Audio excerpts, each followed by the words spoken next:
Donc, je vous rappelle le titre général de la séance de cette année. Ça porte sur les fluides quantiques de basse dimension, et plus précisément la transition de Kosterlitz-Thouless, qui a été honorée par le prix Nobel de l'an dernier, enfin il y a quelques mois, de 2016. Et le titre d'aujourd'hui, c'est donc Gaz quantique en dimension 2, du cas idéal aux interactions binaires. Alors, pour commencer, je vous rappelle où on en était. Je vais laisser un peu la lumière. Où on en était à la fin du premier cours. À la fin du premier cours, on a pris une approche historique, c'est-à-dire qu'on s'est posé la question que s'était posée en premier Peierls dans les années 30, qui était d'essayer de voir si, à température non nulle, il y avait un espoir d'avoir de l'ordre au sens cristallin du terme, dans un fluide de particules en interaction à courte portée. Et la réponse qu'on avait apportée était négative. C'était la réponse de Peierls, qui avait été ensuite confirmée par Mermin, Wagner et Hohenberg. La réponse est négative au sens suivant, c'est-à-dire que si je prenais deux atomes de ce cristal espéré à deux dimensions, si je regardais l'écart U0 de l'atome de référence, l'écart UJ d'un atome ici, si je regardais ensuite la moyenne thermique de la variance UJ moins U0 quand la distance entre l'atome 0 et l'atome J tend vers l'infini, eh bien, ce qu'on avait trouvé, c'est que cette variance tendait elle-même vers l'infini. C'est-à-dire que même si je savais exactement où était l'atome 0, eh bien, à suffisamment longue distance, je n'avais aucune information, à l'échelle de la maille cristalline, sur la position de l'atome J. Autant dire qu'il n'y avait pas d'ordre à longue portée, donc un cristal au sens strict du terme ne peut pas exister en dimension 2 et encore moins en dimension 1. En revanche, cette même quantité, quand on la regarde à 3 dimensions, c'est ce que je vous avais expliqué, elle tend bien vers une limite finie quand la distance entre l'atome 0 et l'atome J tend vers l'infini. Donc si cette limite finie est beaucoup plus petite que la maille du cristal, eh bien, ça veut dire que le cristal existe, tout va bien. Donc on était arrivé à cette conclusion qu'il n'y avait pas d'ordre à longue portée en dimension réduite. Et néanmoins, il peut se passer des choses, c'est pour ça qu'il y a eu un prix Nobel l'an dernier. Et donc le but de toute cette série de cours, c'est de montrer qu'il peut néanmoins y avoir ce qu'on appelle un quasi-ordre qui peut exister dans ces systèmes en dimension réduite. La transition entre l'état désordonné qu'on a à haute température et ce quasi-ordre n'est pas une transition au sens habituel, une transition de phase au sens habituel du terme, c'est-à-dire qu'elle ne rentre pas dans la classification de Landau, les transitions du premier ordre, du deuxième ordre. C'est une transition qui est d'ordre infini, et c'est une transition qui est médiée par les défauts topologiques qui se séparent les uns avec les autres. C'est ça qu'on va essayer de voir dans les cours qui vont suivre. Donc, on va se spécialiser non pas dans les cristaux, parce que finalement les cristaux sont un petit peu compliqués. Je vous avais donné quelques exemples la semaine dernière. Ce qui se passe dans les cristaux n'est pas si simple. On va en fait s'intéresser à un système qui est plus simple, qui est un fluide de particules qui obéit à la statistique de Bose-Einstein. Et à ce moment-là, cette transition qu'on va observer, en fait, c'est une transition entre un comportement normal à haute température et un comportement superfluide à basse température, comportement superfluide qui existe, bien encore une fois que l'ordre au sens habituel du terme ne puisse pas se produire à cause de ce théorème de Mermin, Wagner et Hohenberg. Voilà, donc le thème général des cours, c'est d'étudier cette transition entre ce comportement normal et ce comportement superfluide via une transition de type BKT. Alors BKT, je vous rappelle quelles sont ses initiales, c'est bien sûr Kosterlitz-Thouless, qui ont été honorés du prix Nobel l'an dernier, et puis également Berezinski, qui est mort peu de temps après cette prédiction dans les années 70. Berezinski est mort en 80. Donc on nomme cette transition des trois noms de ces découvreurs. Alors le but du cours d'aujourd'hui va être, je dirais, assez basique, parce que j'ai envie de progresser de manière régulière vers cette transition BKT, mais aujourd'hui on va commencer par quelque chose de simple, qui est le gaz parfait. Donc on va s'intéresser au gaz parfait, mais au gaz parfait non pas tel qu'Einstein l'avait considéré dans ses fameux articles de 1923-1924, mais au gaz parfait en dimension 2. Et le but, c'est de voir comment est-ce que l'argument d'Einstein sur ce qu'Einstein avait appelé le gaz parfait saturé, comment est-ce que cet argument est modifié. Et on considérera deux situations qui sont, vous le verrez, différentes. Celle du gaz uniforme, donc un gaz qui remplit une boîte à fond plat avec une dimension de la boîte qui peut tendre vers l'infini quand on prend la limite thermodynamique, et puis un gaz confiné dans un piège harmonique. Alors, ça peut sembler un peu académique comme problème d'étudier un gaz parfait. Néanmoins, il y a une implémentation qui a été faite récemment et que j'aimerais discuter assez intensivement parce que je trouve que c'est vraiment une très jolie expérience qui donne une vision nouvelle sur ces systèmes qui ont été étudiés, c'est savoir ces assemblées de photons dans des cavités. Les expériences que je vais décrire sont des expériences faites dans le groupe de Martin Weitz à Bonn, et on verra qu'on peut interpréter ces expériences faites sur des photons simplement en termes de condensation de Bose-Einstein à 2 dimensions. Et ces expériences-là qu'on verra, donc qui portent seulement sur les photons, nous serviront ensuite comme tremplin pour d'autres systèmes qu'on étudiera dans des cours suivants, qui sont des systèmes un peu plus compliqués, qui sont des systèmes de polaritons, qui sont des objets hybrides, photons et puis matière, plus précisément photons et excitons. Mais donc là, on ne va pas parler de polaritons, on va parler simplement de photons dans le cours d'aujourd'hui. Et puis, ce qu'on va découvrir donc, dans le cours d'aujourd'hui, c'est que finalement, le gaz parfait, il est assez pauvre, c'est-à-dire que lui ne présente pas de transition de Kosterlitz-Soles. La transition de Kosterlitz-Soles va pouvoir se produire, mais seulement si je rajoute des interactions entre les particules. Et donc, la dernière partie du cours d'aujourd'hui consistera à faire un premier pas au-delà du gaz parfait, introduire ces interactions, mais on les introduira de manière la plus élémentaire possible, c'est-à-dire qu'on se posera le problème à 2 corps, à 2 dimensions en physique quantique. Et vous verrez que ce problème à 2 corps, à 2 dimensions en physique quantique, ce n'est pas trivial, et c'est un problème qui donc, est notablement différent de ce qui se passe à 3D, donc j'aimerais vous donner quelques éléments là-dessus. Alors, commençons donc par le gaz parfait tel qu'on le connaît tous. Donc, je prends des particules quantiques dans une boîte à fond plat pour l'instant, pas de potentiel harmonique. Je prends des conditions limites périodiques pour simplifier l'analyse. Et donc, on sait tous, je pense, que les états propres d'une particule dans une boîte, si je prends des conditions limites périodiques, eh bien, ce sont simplement des ondes planes. C'est donc des fonctions d'ondes qui sont du type puissance i p scalaire sur h bar. C'est des fonctions qui sont caractérisées par l'impulsion p qui leur est associée. J'ai mis ici devant le coefficient de normalisation qui est 1 sur le racine du volume de la boîte. Donc en l'occurrence, c'est une boîte à 2 dimensions, donc c'est une racine d'une aire. Je prends une boîte carrée, donc l'aire c'est L carré. L'impulsion P qui vient dans cette fonction d'onde est quantifiée parce que je me mets dans une boîte que pour l'instant je garde de taille finie. Donc les impulsions P, compte tenu des conditions limites périodiques, sont simplement quantifiées sous la forme suivante 2πh bar divisé par le côté de la boîte grand L fois un couple de nombres entiers, nx, ny, c'est des entiers relatifs qui peuvent être aussi bien positifs que négatifs. Et à chaque couple de nombres entiers nx et ny, j'associe un état indépendant de mes particules. Et l'énergie associée à une onde plane d'impulsion P, c'est bien sûr l'énergie cinétique P carré sur 2m. Voilà, donc ça, c'est simplement de la physique à une particule. Maintenant, quand on fait la thermodynamique de ce système de particules et qu'on suppose qu'on a affaire à des bosons, eh bien, si les particules n'interagissent pas entre elles, on sait qu'on aboutit à une loi qui est donnée par la statistique de Bose-Einstein, qu'on avait étudiée en détail dans le cours de l'an dernier, donc je vous la redonne sans explication, mais elle est dans tous les manuels de physique statistique pour ceux qui voudraient la revoir. Le nombre de particules à l'équilibre thermodynamique à l'impulsion P, c'est simplement caractérisé par 2 paramètres, la température du système et son potentiel chimique, et ça s'écrit sous la forme 1 sur exponentielle de EP, l'énergie, moins mu, le potentiel chimique, divisé par kT, moins 1.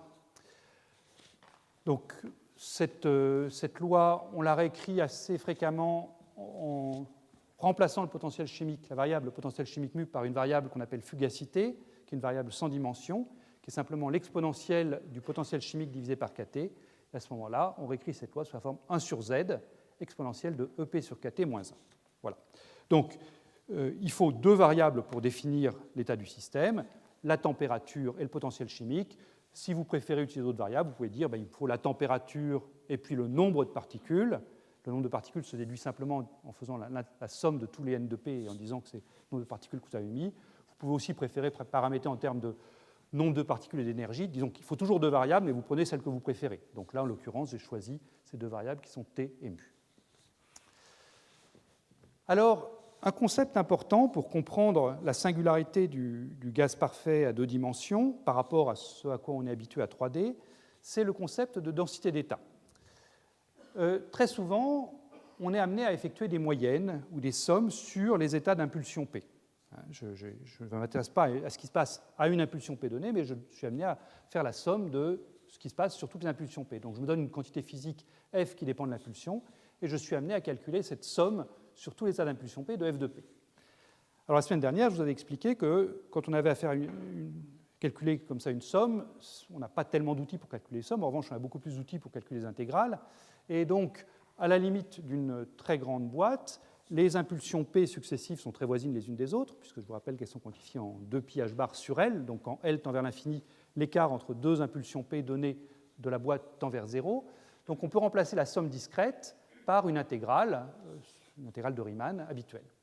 Et le facteur qu'on doit mettre en face, c'est L sur 2π h bar au carré fois donc f de P, dpx, dpy. Alors très souvent, la quantité f de P en fait, ne dépend pas vraiment de la direction du rayon vecteur P, mais ça dépend simplement du module de P. En d'autres termes, elle dépend de l'énergie, puisque l'énergie, c'est P carré sur 2m. Et donc, plutôt que d'intégrer sur Px et Py, on préfère intégrer sur l'énergie. Mais évidemment, comme toujours, quand on fait de l'intégration, quand on change de variable, il faut faire attention au changement de variable au jacobien. Et donc, on introduit ce qu'on appelle une densité d'état d de E, qui est simplement le jacobien quand on passe de l'intégrale à Px, Py à l'intégrale sur E. Donc, cette densité d'état d de E qu'on introduit ici, c'est simplement, pour le dire en termes physiques, ça provient d'un décompte où on se donne donc une tranche d'énergie entre E et E plus dE, et on compte combien est-ce qu'on a d'états caractérisés par Px et par leur Px et leur Py dans cette tranche d'énergie E plus dE. Je détaille un petit peu parce que c'est un point important et parfois qui laisse les gens un peu rêveurs. Donc, la densité d'état, c'est simplement ça, c'est un décompte du nombre d'états dans une tranche d'énergie donnée. Et le point essentiel, que je vais justifier dans un instant, c'est que quand on est à deux dimensions, eh bien, cette densité d'état d de E est indépendante de l'énergie, en fait. Donc le d de E ici est une constante que je peux sortir de l'intégrale. En revanche, à trois dimensions, quand vous faites le même calcul, vous trouvez que la densité d'état n'est pas indépendante de l'énergie, elle dépend de l'énergie comme un racine de E. Alors pourquoi est-ce qu'à deux dimensions, on a cette particularité d'une densité d'état constante? Eh bien, c'est assez simple à voir, ça se voit graphiquement. Je vous ai dit que les impulsions sont quantifiées. Je vous ai dit que les impulsions P sont repérées par un couple de nombres entiers nx, ny. Donc si je me place dans le plan avec Px en axe des abscisses et Py en axe des ordonnées, eh bien, les impulsions possibles, c'est des points dans ce plan, chaque point étant distant de son voisin d'une quantité de pi h bar sur L. Et des états d'énergie donnés, dans ce plan toujours, puisque c'est des états donc P carré sur 2m égale E, donc ça correspond à l'équation d'un cercle, simplement d'un cercle de rayon racine de 2me. Donc, évaluer la densité d'état dans ce système, c'est donc se donner une tranche d'énergie entre E et E plus dE, c'est donc se donner un anneau ici. Le rayon interne de l'anneau, c'est racine de 2me, c'est ce qu'on déduit de ça. Le rayon externe, c'est racine de 2me E plus dE, dE étant la largeur de la tranche. Et il s'agit donc de compter combien est-ce qu'il y a de points dans la zone grisée qui est là. Alors ça, c'est très simple. Ce qu'il faut, c'est calculer l'aire de l'anneau. Donc l'aire de l'anneau, c'est l'aire du disque extérieur, pi fois le rayon au carré, moins l'aire du disque intérieur, pi, donc fois le rayon racine de 2me au carré. Racine de E plus dE au carré, ça me donne E plus dE. Racine de E au carré, ça me donne E. Donc les E s'éliminent quand je fais la différence. Et tout ce qui me reste, c'est 2m pi fois dE. Donc j'obtiens bien quelque chose pour l'aire de l'anneau qui est indépendante de E. Et comme maintenant la densité de points dans le plan est uniforme, puisque les points sont uniformément répartis tous les 2π h bar sur L, eh bien j'obtiens simplement ma densité d'état en prenant ce 2m pi qui vient de l'aire de l'anneau, fois la densité d'état dans le plan, qui est simplement ce L sur 2π h bar, l'inverse de ce coefficient au carré, puisque je suis à deux dimensions, et j'obtiens cette densité d'état qui fait donc intervenir l'aire de ma boîte, L carré, et puis des constantes fondamentales. Donc j'obtiens quelque chose qui est effectivement indépendant de l'énergie. Et ça, c'est spécifique à deux dimensions. Si je suis à trois dimensions, ce que je dois considérer, ce ne sera plus un anneau, mais ce sera une coquille sphérique, comprise donc entre E et puis E plus dE. Il faudra que j'évalue non pas l'aire de l'anneau, mais le volume de cette coquille sphérique. Le volume va varier comme le rayon au cube. Et quand je prendrai le rayon au cube ici, au lieu de prendre le rayon au carré, puis à ce moment-là, j'aurai des racines de E qui resteront. Et c'est pour ça qu'à trois dimensions, la densité d'état dépend de l'énergie, alors qu'à deux dimensions, elle n'en dépend pas. Alors ça, c'est une conséquence très importante sur l'argument d'Einstein de 1924. Cet argument d'Einstein de 1924, je vais le rappeler parce que c'est toujours bon de l'avoir en mémoire et il n'est pas souvent présenté tel qu'Einstein l'avait imaginé dans les livres de physique statistique. Donc je vous rappelle ce qu'Einstein avait en tête en 1924. Einstein avait intitulé son article « Le gaz parfait saturé ». Et ce qu'Einstein avait mis en avant dans son article, c'est la chose suivante. C'est que si vous prenez une boîte comme ça, et que vous prenez donc ces états d'énergie qui correspondent au P carré sur 2m où P est quantifié, eh bien, le nombre de particules que vous pouvez placer dans tous les états excités, c'est-à-dire si vous faites la somme des n de p sur tous les états en excluant l'état fondamental, l'état p égale 0, eh bien, vous trouvez quelque chose qui est borné si vous vous placez à température fixée. Et la démonstration est presque évidente. La démonstration repose sur la statistique de Bose-Einstein. Vous prenez cette loi de Bose-Einstein que j'avais écrite tout à l'heure, c'est donc 1 sur exponentielle de EP moins mu sur KT moins 1. Et le point essentiel à remarquer, c'est que le potentiel chimique mu, qui va donc servir à calibrer le nombre de particules dans le système, ce potentiel chimique mu, il est toujours inférieur strictement à l'énergie de l'état fondamental.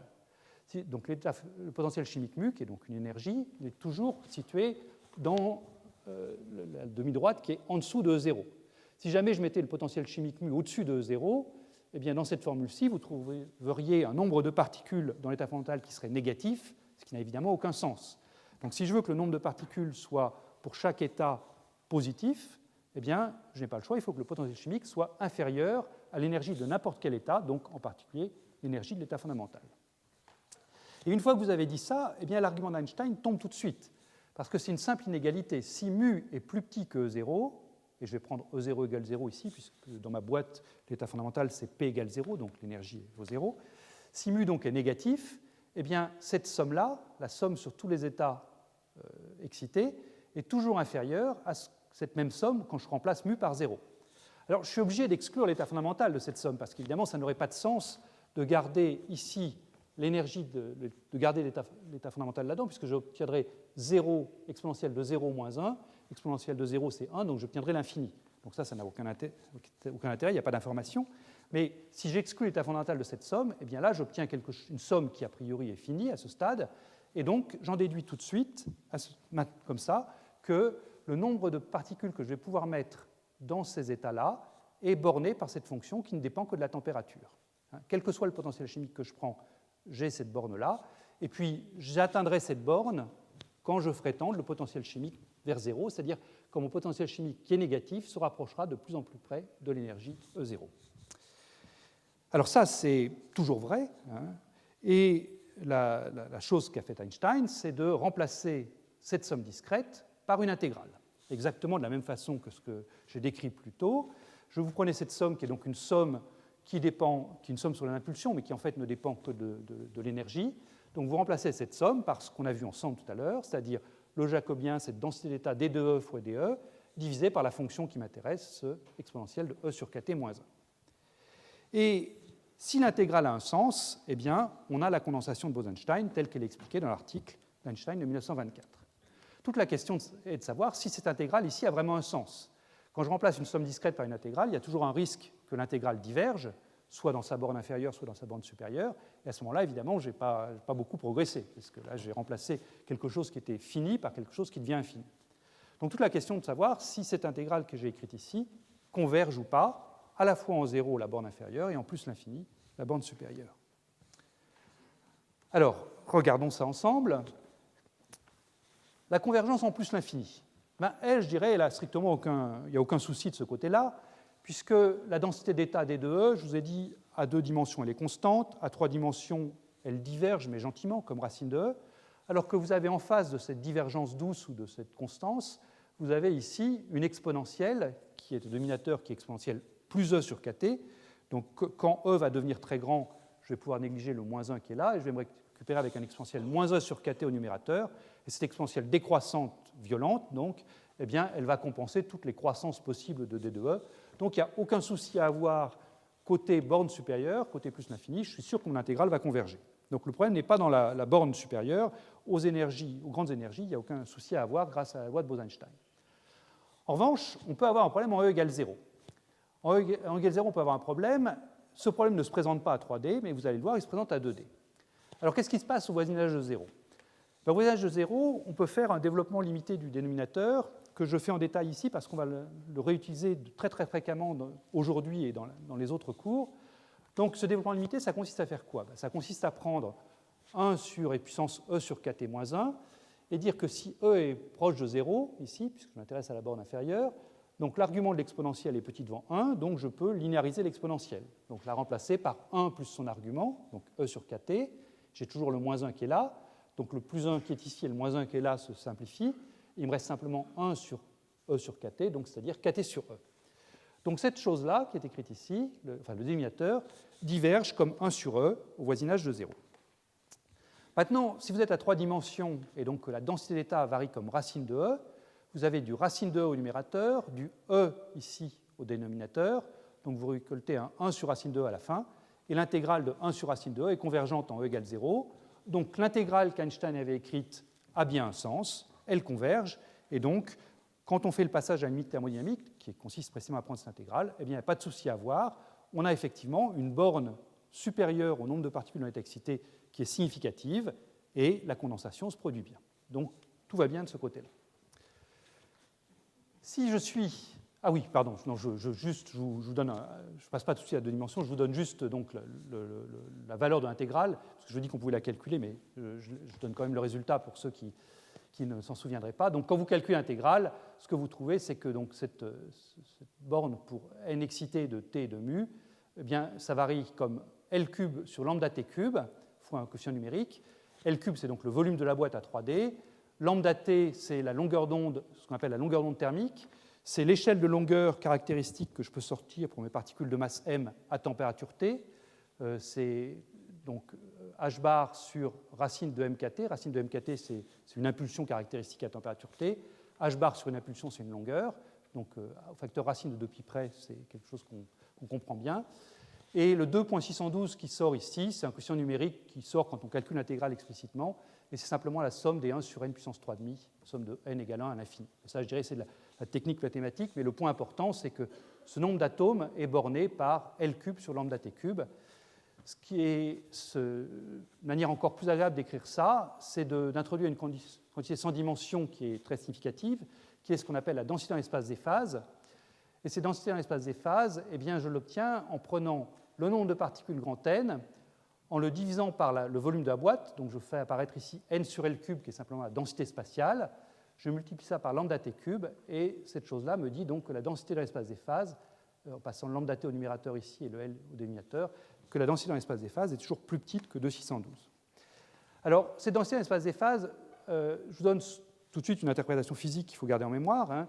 Ce lambda t que j'ai sorti ici, je vous ai dit, c'est la longueur caractéristique que je suis capable de faire avec des particules de masse m et une température T.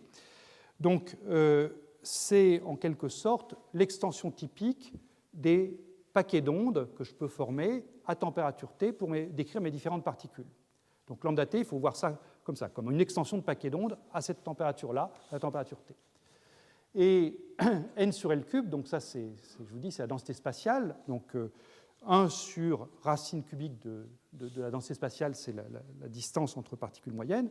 Donc finalement, cette densité dans l'espace des phases, ici, me compare, si vous voulez, lambda t cube, qui est donc le volume d'un paquet d'ondes, et puis L cube sur n, qui est le volume occupé par une particule donnée, le volume accessible à une particule donnée.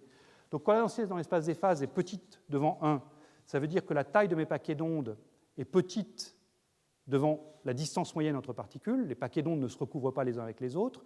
Petite dans l'espace des phases, finalement, ça veut dire que les particules s'ignorent sur le plan quantique. Alors que grande densité dans l'espace des phases, ça veut dire que lambda t devient grand devant la distance moyenne entre particules, les paquets d'ondes se recouvrent, et les effets de statistique quantique jouent un rôle essentiel. Donc, quand on essaie de mettre l'argument d'Einstein en termes de cette densité dans l'espace des phases, là, eh bien, finalement, la condensation prédite par Einstein peut se mettre sous cette forme-là. Vous tracez ici, en fonction de la densité dans l'espace des phases totale D, c'est-à-dire ce qui se passe quand vous rajoutez des particules à température donnée, par exemple, vous tracez ici, d'une part, la densité dans l'espace des phases pour les atomes dans l'état excité, c'est-à-dire ce qui se passe pour tous les états qui sont au-dessus de 0. Ça, c'est en bleu. En rouge, vous tracez la densité dans l'espace des phases associée à l'état fondamental 0. Et vous avez, donc, dans ce diagramme-là, quelque chose qui est très simple. Quand vous partez d'une densité dans l'espace des phases très faible, les paquets d'ondes ne se recouvrent pas les uns avec les autres, et essentiellement, aucune singularité ne se produit dans le système. Certes, il y a des atomes dans l'état 0, mais leur fraction n'est pas du tout macroscopique, et la distribution est parfaitement régulière. Et donc, à la limite thermodynamique, la densité dans l'espace des phases dans 0 est quasiment nulle, donc elle reste très basse ici. Et essentiellement, les particules, quand vous en mettez, se répartissent de manière régulière dans tous les états. Donc la densité dans l'espace des phases associées aux états excités croît linéairement avec une pente 1, jusqu'à ce que vous atteigniez le seuil qui est écrit ici, donc qui serait écrit en disant que la densité de l'espace des phases ne peut pas dépasser le 2.612, quand vous faites passer ce L cube, son daté cube à gauche. Et puis à partir de là, eh bien, vous ne pouvez plus rien mettre dans les états excités, ça sature complètement, et toute nouvelle particule doit obligatoirement aller se mettre dans l'état fondamental, et donc vous avez cette fois-ci cette croissance linéaire de D0 avec une pente 1 en fonction de la densité de l'espace total. Donc le gaz parfait saturé d'Einstein se résume vraiment sous cette manière-là en termes de densité de l'espace des phases. Bien, donc ça c'est à 3 dimensions. Et encore une fois, pour ceux qui veulent en savoir plus, on avait étudié ça assez en détail dans le cours de l'an dernier, et c'est fait dans beaucoup de manuels de physique statistique. Revenons à 2D, qui est le problème qui nous intéresse aujourd'hui. Donc, on reprend cette intégrale écrite par Einstein ici, et on se souvient maintenant qu'à 2 dimensions, la densité dans l'espace, la densité d'état, ici, des 2E, est indépendante de E. Par ailleurs, donc, le dénominateur, j'ai déjà eu l'occasion de le dire tout à l'heure, se comporte comme kBt sur E au voisinage de E égale 0, et donc, au voisinage de E égale 0, je me retrouve avec une intégrale qui est kBt que j'ai sorti de l'intégrale, et puis 1 sur E. Là où j'avais 1 sur racine de E à 3D, j'ai maintenant 1 sur E, et cette intégrale-là, évidemment, va diverger en 0, va diverger logarithmiquement. C'est un nouveau logarithme qui apparaît à 2 dimensions. Ce ne sera pas le dernier, vous allez en voir d'autres aujourd'hui. C'est un nouveau logarithme qui apparaît à 2 dimensions, et l'intégrale diverge. Donc cette borne-là n'est pas significative. Je suis simplement en train de vous dire que le nombre d'atomes dans l'état excité est borné par plus l'infini, mais ça, ce n'est pas vraiment une information intéressante. Donc, la morale de l'histoire, c'est qu'à température fixée, eh bien, je peux mettre un nombre arbitrairement élevé de particules dans les états excités quand mu tend vers 0. Il n'y a pas de saturation, il n'y a pas de population macroscopique qui apparaît dans l'état fondamental quand je suis à 3 dimensions. Quand je suis à 2 dimensions, pardon. Alors, on peut néanmoins aller un petit peu plus loin que simplement ce constat négatif et s'intéresser à la question, est-ce qu'il y a quand même toujours des effets de statistiques quantiques? Et la réponse est oui. Les effets de statistiques quantiques ne sont pas absents. Simplement, ils ne se manifestent plus par une singularité dans la distribution en position ou en impulsion. Comment le voir, ça? Une manière de le voir, c'est de regarder la distribution en impulsion du gaz de Bose à 2 dimensions. Je vous ai tracé ici cette distribution en impulsion. Donc, vous avez ici en abscisse l'impulsion, et puis en ordonnée, je vous ai mis en coordonnées logarithmiques le nombre de particules dans un état d'impulsion P. Alors j'ai choisi des variables sans dimension, donc plutôt que de mettre ici P, j'ai mis la variable sans dimension associée à P, c'est-à-dire que j'ai multiplié P par lambda T, qui est donc l'échelle de longueur caractéristique pour le problème, et j'ai comme ça, en multipliant P par une longueur, j'obtiens une action, je divise par h bar pour avoir quelque chose sans dimension. Si vous voulez vous raccorder à des choses plus familières, peut-être, vous pouvez vous convaincre facilement que si P lambda T sur h bar vaut 1, ça veut dire simplement que P carré sur 2m est égal à kBt à un facteur numérique 1 sur 4 pi près. Donc, quand on trace cette distribution d'impulsion pour un gaz parfait, en utilisant donc la loi de Bose-Einstein, voilà ce qu'on trouve. Quand la densité de l'espace des phases est basse, ici j'ai pris 0,1, donc une grande distance entre paquets d'ondes, eh bien, j'obtiens quelque chose qui est simplement en fait, la gaussienne de Maxwell-Boltzmann, exponentielle moins p carré sur 2m. Comme je suis en coordonnées logarithmiques, eh bien, une gaussienne, ça devient une parabole, puisque log d'une gaussienne, c'est moins p carré. Donc j'obtiens une distribution ici gaussienne sans aucune singularité.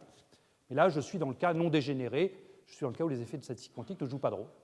J'augmente la densité dans l'espace des phases, je passe de 0,1 à 0,3, j'obtiens la courbe rouge qui est là. J'ai simplement multiplié tout par un facteur numérique, rien d'anormal. Une multiplication en coordonnées logarithmiques, ça devient simplement une translation de la courbe, donc j'obtiens la courbe rouge qui est simplement une translatée de la courbe bleue. Puis j'obtiens cette courbe violette qui est là, et puis là, je commence à toucher avec en noir une densité d'espace de phase de 3, donc là, ça commence à devenir, les effets statistiques quantiques commencent à devenir significatifs, et je trouve que j'ai une accumulation de particules au voisinage de P égale 0. Et puis quand je continue à prendre une densité de plus en plus grande, eh bien, je trouve de plus en plus de particules dans cette zone-là, dans la zone de P petit, c'est-à-dire P de l'ordre ou inférieur à h bar sur lambda t. Donc encore une fois, il n'y a pas de singularité, c'est-à-dire que je n'obtiens pas une distribution de Dirac en P égale 0 comme ce que j'obtiendrais à 3 dimensions, mais j'obtiens quand même bien des choses qui sont significativement différentes d'une distribution de Maxwell-Boltzmann, puisque toutes les particules en excès vont se mettre dans une zone d'impulsion plus petite que h bar sur lambda t. Et si vous voulez essayer d'avoir une intuition de ce qu'est la forme de cette courbe ici, on peut revenir au développement de l'exponentielle que j'ai fait tout à l'heure dans cette description de Bose-Einstein. J'ai dit que j'avais l'exponentielle d'un nombre qui était plus petit que 1 ici, quand p est voisin de 0. Donc cette exponentielle de p carré sur 2m moins mu moins 1, je peux toujours la réécrire en faisant la même gymnastique que ce que j'ai fait tout à l'heure, comme p carré sur 2m, qui est donc l'argument de l'exponentielle, moins mu, mais mu, je vous rappelle, est toujours négatif, donc je le réécris ici, plus module de mu. Et ce que vous voyez apparaître, c'est qu'en fait, la distribution d'impulsion, en fait, ici, eh bien, c'est une distribution lorentzienne, simplement. Donc, vous pouvez comprendre cette distribution qui apparaît dans le cas du gaz parfait à deux dimensions comme la superposition, pour le dire vite, de la gaussienne de Maxwell-Boltzmann qui sature à une valeur qui correspond à la fugacité donc de 1, qui est le maximum que je peux faire, potentiel chimique 0, plus une lorentzienne au centre qui va accumuler toutes les particules qui viennent au-delà de cette gaussienne saturée. Alors voilà, donc ça c'est bien à mettre en opposition à la distribution Dirac qui apparaît à 3D. Une autre manière de caractériser un gaz de Bose, c'est de regarder sa cohérence spatiale. Toujours à 3 dimensions, le fait qu'on ait une distribution de Dirac qui apparaisse dans P égale 0, ça veut dire qu'on a une corrélation spatiale arbitrairement longue dans le gaz. C'est-à-dire que si je prends deux points très loin l'un de l'autre à 3 dimensions, eh bien j'ai un ordre à longue portée. Si je connais la phase en ce point-ci, je connais la phase en ce point-là, quelle que soit la distance entre les deux points que j'ai considérés. C'est la condensation telle qu'on la prend dans les livres. À 2 dimensions, vous allez voir, ce n'est pas ça qui se passe. Et un moyen simple d'évaluer ce qui se passe, c'est donc pour caractériser la cohérence spatiale, c'est de regarder donc cette quantité G1 de RR' qui caractérise précisément la phase au point R et la phase au point R', qui s'obtient en prenant la matrice densité à un corps ρ1 et en regardant son élément de matrice entre ces deux points R et R'. Et cette quantité, en fait, elle se calcule simplement. Là encore, je l'avais fait l'an dernier, je l'ai remis dans la démonstration dans les notes. C'est simplement la transformée de Fourier de la distribution d'impulsion, cette quantité-là. Donc, je dois prendre la distribution d'impulsion que je vous ai donnée à la diapositive précédente, prendre sa transformée de Fourier et voir ce que j'obtiens quand je prends quand je calcule ce G1. Et le résultat est le suivant. À petite densité dans l'espace des phases, eh bien, j'obtiens quelque chose qui, comme je prends la transformée de Fourier d'une gaussienne, je récupère une gaussienne, donc ça décroît très très vite avec la position à l'échelle de lambda t. Et puis, quand j'augmente la densité d'espace des phases, donc je passe de la courbe bleue à rouge, puis à violette, puis à noire, etc., eh bien, la contribution de la lorentzienne que j'avais au centre devient de plus en plus importante. Et la transformée de Fourier d'une lorentzienne, vous le savez peut-être, c'est simplement une exponentielle décroissante. Et donc, ce qu'on récupère pour G1 ici, eh bien, c'est une exponentielle décroissante avec une longueur de décroissance L qui dépend de la densité d'un espace des phases, qui augmente très vite avec la densité de l'espace des phases, mais néanmoins, j'ai une décroissance, un G1 qui décroît exponentiellement. Donc, je n'ai pas d'ordre à longue portée dans le système, puisque la fonction G1 décroît exponentiellement avec la distance. Simplement, la longueur caractéristique de la décroissance, eh bien, c'est l'inverse de la largeur de ma lorentzienne de tout à l'heure. Et comme ma lorentzienne a une largeur qui devient de plus en plus petite quand j'augmente la densité dans l'espace des phases, eh bien, cette longueur de cohérence, elle, au contraire, augmente de plus en plus vite. Alors là, je vous ai parlé de transformée de Fourier d'une lorentzienne, d'une lorentzienne qui donnait une exponentielle.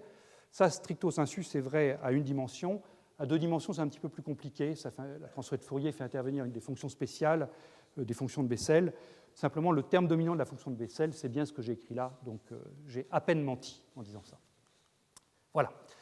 Donc ça termine ce que je voulais vous dire sur le gaz de Bose à 2 dimensions uniforme. On n'a pas d'ordre à longue portée à cause de cette décroissance exponentielle de la fonction G1. On n'a pas de condensation, on n'a pas d'accumulation macroscopique de particules dans l'état P égale 0. Donc, finalement, cette situation est assez pauvre. Je n'ai pas rencontré sur mon chemin de transition de phase. Regardons ce qui se passe dans un piège harmonique à 2 dimensions. C'est intéressant de regarder ça parce que finalement, il y a beaucoup de manips, au moins sur les gaz d'atomes froids, qui sont faites dans des pièges harmoniques. Donc, regardons comment est-ce que nos conclusions sont modifiées si on bascule d'une boîte à un piège. Alors, quand on prend des particules dans un piège harmonique, il faut commencer par regarder de nouveau la structure des états propres à une particule dans ce piège. Et ça, c'est quelque chose de facile. Le piège harmonique à 1D, ben, on sait tous que les états d'énergie sont en n plus 1,5 de h bar oméga. Enfin, quand je dis on sait tous, si vous ne le savez pas, je vous le dis, c'est en n plus 1,5 de h bar oméga, où h bar oméga, c'est le quantum d'oscillation dans le piège, oméga, c'est la pulsation de l'oscillation. Si je passe à 2 dimensions, eh bien, pour caractériser l'état d'oscillation de l'oscillateur, je dois dire comment il oscille selon x et comment il oscille selon y. Je vais me placer dans le cas où l'oscillateur est isotrope, donc je prends la même pulsation selon x et selon y. Et donc, je caractérise mon état d'oscillation par nx, qui est le quantum d'oscillation, enfin, le degré d'excitation selon x, et ny, le degré d'excitation selon y. Je somme nx plus 1,5 et ny plus 1,5, et j'obtiens donc nx plus ny plus 1 fois h bar oméga. Donc ça, c'est les énergies propres de mon oscillateur à 2 dimensions. Une fois que j'ai dit ça, vous savez maintenant que la quantité à laquelle je dois m'intéresser, c'est la densité d'état, D2E. Et ce qu'on voit aisément, c'est que cette densité d'état D2E, eh bien, au lieu d'être constante, comme c'était le cas dans une boîte, elle va augmenter linéairement avec E. Et la manière simple de comprendre ça, eh bien, c'est de regarder la structure des différents niveaux ici. L'état fondamental, quand j'écris E sous cette forme-là, il n'y a qu'une manière de l'obtenir, c'est en prenant nx égale 0 et ny égale 0. Pour que mon oscillateur 2D soit au repos, eh bien, il faut que les deux mouvements selon x et selon y soient tous les deux au repos. Donc là, c'est ça. Si je prends le premier niveau excité ici, premier niveau excité, donc, qui correspond à prendre ici 1 plus 1 h bar oméga, 2 h bar oméga. Mais j'ai 2 manières de le faire. Je peux prendre nx égale 1 et ny égale 0, c'est-à-dire exciter le mouvement selon x tout en laissant le mouvement selon y dans l'état fondamental, mais je peux aussi exciter selon y en laissant x dans l'état fondamental. Donc ici, j'ai mis 2 traits qui correspondent aux 2 manières de réaliser nx plus ny égale 1. Ça peut être 1, 0 ou 0, 1. Et puis ici, j'ai 3 traits, puisque là, je peux faire, pour produire un état doublement excité, je peux faire 2 quanta selon x et 0 selon y, 1 x, 1 y, ou alors 0 selon x et 2 selon y. Donc ça, ce sont les 3 états indépendants ici. Et puis, vous comprenez aisément que plus ça va monter, plus j'en aurai. La dégénérescence ici varie comme le n, où n est le nombre d'excitations. Et donc ça me justifie pourquoi la densité d'état vaut E. Un moyen simple de le voir, c'est de dire je vais prendre des tranches DE qui ont une largeur h bar oméga, et je vais compter à chaque fois combien j'ai d'états possibles. Donc dans cette tranche-là, j'ai un état possible, dans la tranche suivante, j'en ai 2, dans la tranche suivante, j'en ai 3, etc. Donc mon nombre d'états va croître linéairement avec l'énergie de ma tranche que je vais considérer. J'ai donc cette densité d'état qui varie comme E. Et une fois que je dis ça, eh bien, vous comprenez que l'argument que j'avais tout à l'heure, qui me disait que je n'avais pas de condensation dans une boîte, eh bien, cet argument n'est plus valable maintenant. Parce que quand je prends l'intégrale que j'avais écrite tout à l'heure, mais maintenant que le D2E que j'ai ici varie linéairement avec E, eh bien, l'intégrale va converger. Elle converge toujours en l'infini, ça, il n'y a pas de problème. Mais elle va aussi converger en 0, puisque le E du numérateur va me compenser le E qui apparaît au dénominateur quand E tend vers 0. Donc on trouve que dans un piège harmonique à 2 dimensions, eh bien, la population des états excités sature. Sa population des états excités est bornée supérieurement. La bornée, cette fois-ci, redevient significative, comme c'était le cas à 3 dimensions. Et cette borne, en fait, on peut l'écrire comme kt sur h bar oméga au carré. C'est ce qui vient remplacer le volume de la boîte qu'on avait à 3D. Là, maintenant, ça fait intervenir toujours la température, bien sûr, mais le h bar oméga, le quantum de l'oscillation dans le piège. Le terme numérique qui est devant, là, en l'occurrence, il y a une expression simple, c'est pi2 sur 6. Et on retrouve donc un condensat comme à 3D. Quand mu tend vers 0, eh bien, mon nombre d'états de particules dans tous les états excités du piège est borné supérieurement. Mais, il y a un mais, quand même. Le condensat qu'on produit ainsi, c'est un condensat qui est malgré tout singulier. Et pour comprendre cette singularité, le moyen le plus simple, c'est de regarder comment se comporte la densité dans le piège. Quand je suis dans une boîte, la densité est uniforme, il n'y a pas de problème. Mais dans un piège, la densité, elle est plus grande au fond du piège que sur les bords. Et donc ce que je vous propose de regarder, c'est comment varie la densité quand la condensation se produit. Alors pour ça, je vais avoir recours à ce qu'on appelle une approximation semi-classique, qui est valable si la température kBT est grande devant le quantum h bar oméga associé à l'oscillateur harmonique.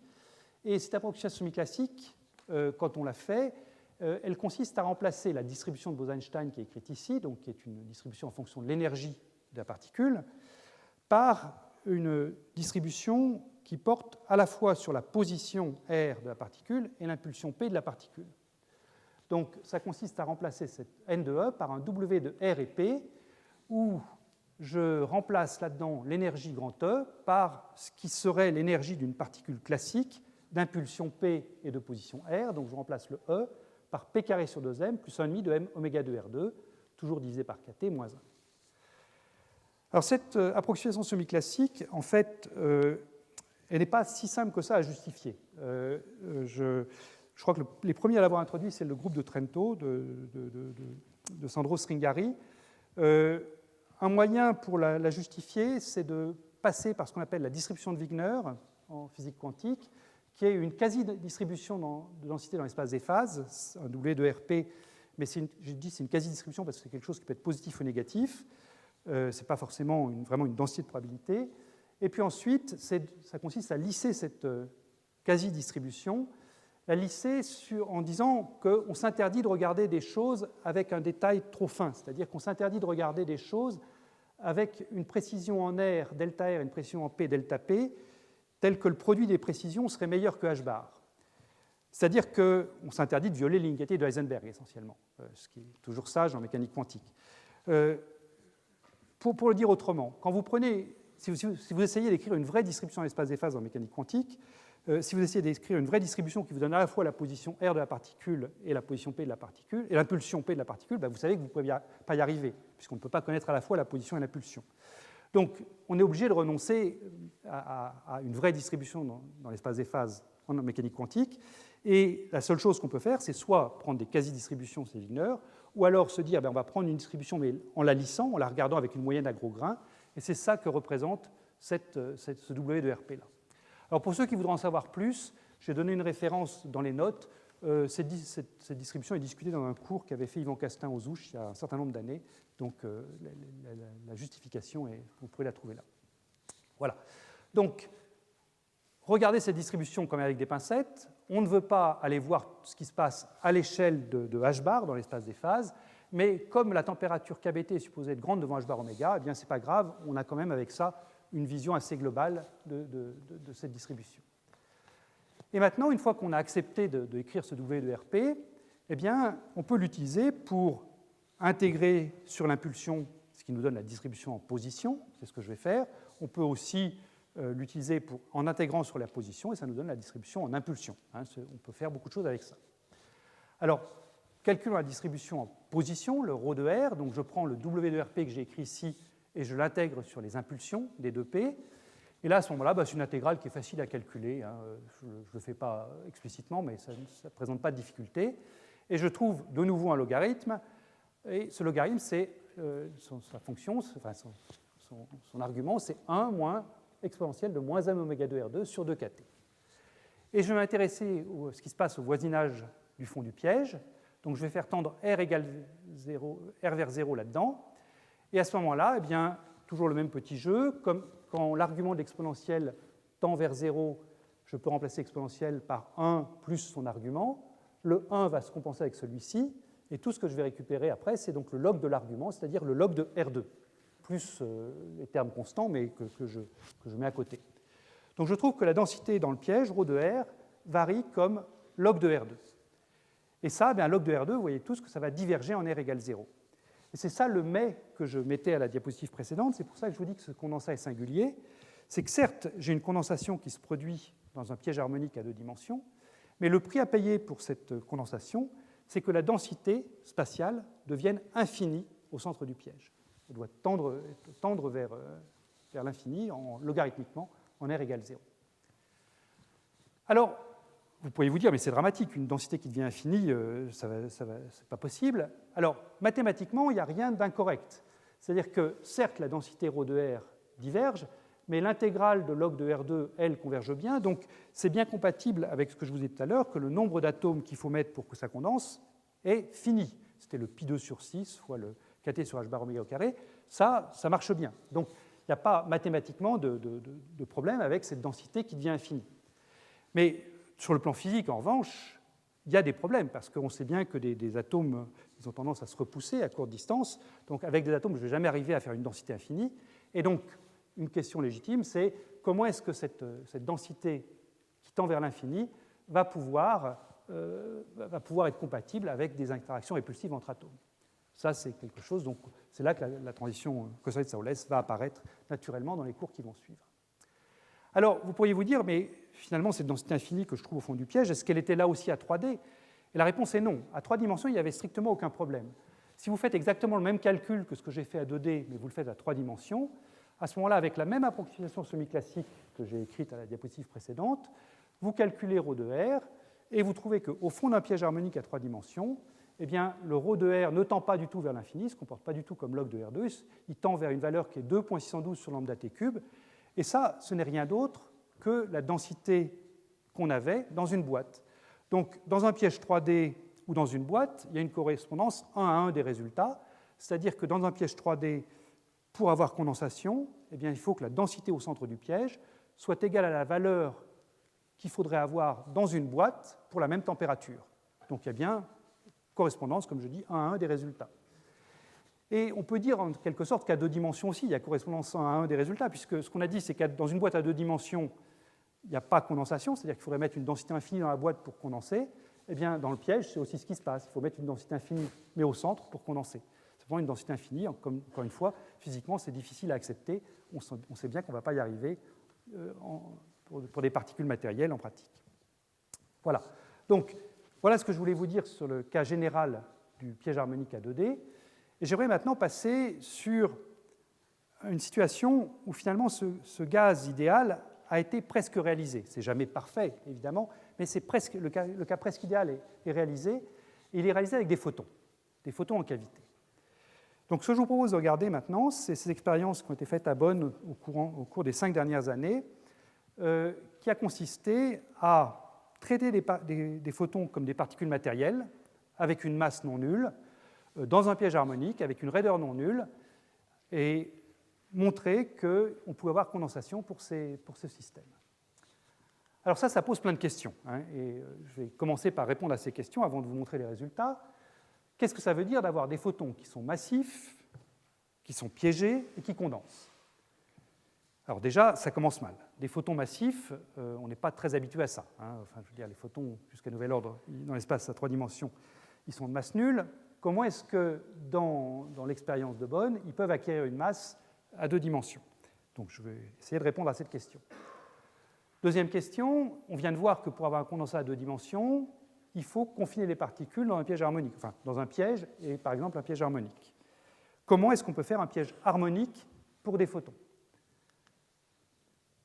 Troisième question, ceux d'entre vous qui ont fait la physique statistique du corps noir savent que, en général, on attribue à des photons un potentiel chimique nul, mu égale 0. C'est essentiel pour retrouver la formule de Planck du corps noir, et on peut donc se demander pourquoi est-ce que là, on va pouvoir prendre un potentiel chimique non nul qui va nous permettre d'observer des distributions thermiques et éventuellement condensées. Et puis, si on dit qu'on a condensation de Bose-Einstein, ça veut dire qu'on a une accumulation macroscopique de particules dans un état, donc l'état fondamental du piège harmonique. Finalement, pour des photons, on est habitué à avoir des accumulations macroscopiques de photons dans un état, c'est ce qu'on appelle un laser. Donc en quoi est-ce qu'on peut distinguer ce qui est produit à Bonn d'un laser ordinaire? Voilà, donc ça c'est les 4 questions que j'aimerais discuter dans cette partie sur l'expérience de Martin Weiss. Commençons donc par décrire le système, et ensuite, eh bien, on verra comment est-ce qu'on peut donner une masse aux particules. Alors, le système, le voilà. Le système, ça consiste à prendre une cavité optique, donc 2 miroirs ici en bleu foncé, 2 miroirs sphériques, qui sont mis très proches l'un de l'autre, à une distance de l'ordre du micron, enfin 1,5 micron, et la cavité qui est formée a une grande finesse, typiquement 10 puissance 5, ce qui veut dire que les photons font de très nombreux allers-retours entre les miroirs avant de finir par sortir de cette cavité.